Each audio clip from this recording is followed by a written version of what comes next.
तर जे आदिवासी आम्ही जायला सणाला तो ओंकारेश्वर आजनी बुलागमधून स्वागतचं ना भाऊ जसा काय आता गर्दी देखील भयान होई गया ओंकारेश्वरला गर्दी ना करता करता लयच गर्दी येईल पण आम्ही तर गयात इकडं तिकडं ते काय लय फिर्या म्हणणं मग तडून आम्हाला पहिले तर बोट डिकण्यात बोट मग घी द्या पहिले आम्हाला तिकीट तर बोट मग बशी गे जास्त काही घी द्यायला ना पण घी द्यायला आमनं मग आम्ही पहिले बोट मग बसणार मग इकडे तिकडनं लोक बी देखील ना की मग आम्ही मग राजा मंगल गजा आणाल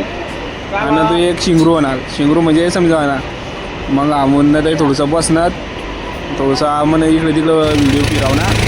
एवढा भाडे वाटलं ना आहे ना ते मग एवढं माझं सण की भरमसाठ लालपरी गिलपरी वगैरे वगैरे लय अवघड धरण ना त्या 3 नद्या निघाल गोदावरी एक कावेरी आणि एक बराच कोणती देवी नाव तिथे नदी ना ताना मग आम्ही पुढे गयात बारीक बारीक सीन सणाला लोक बी आम्ही रिंगला कडक थंडी थंडा पाणी तर भयंकर आणाल मग आमून आधी लगेच अंगोल विचारतं की त्या कपडा बदलायचा ना आमून वापिस गे तिकडं या रिवीला सरकारी गेट असकडे जाणार पण मग त्या गेट ना पाणी सोडणार ना ते योगा ना काही गेट ना आणि ती नाववाला ना काही बी घेणार तिकडं मग आमू गेट मग थोडा इकडं माग होता जी कोण लक्ष्मण झुला तिकडं ती झुलाकडं ही घेत मग आम्ही तिकडं चालणार तशी काही नवीन बोटा बी तिकडे फिरायला ही राहिली आणि ते सारखा तर लय येणार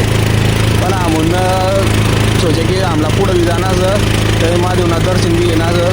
जर रायंगात बी घेणार मग तर काही जरी जावायना ना आम्ही नाही पण बाकी आमनं खालं एक मंदिर राहणार तर गेली द्या आणि मग ऊन आऊ लक्ष्मण झुला सांगे ना लक्ष्मण झुला लक्ष्मण आऊच समज नाही तो लक्ष्मण झुला झाला आमने बी म्हणते आऊच समज कधी ना देखील ना पण भारी वाटलं आम्हाला जे खाला लक्ष्मण झुला आहे पारा एकदम बाजार बरं आणि गर्दी भयंकर आहे पुलावरून बी गेलं आम्ही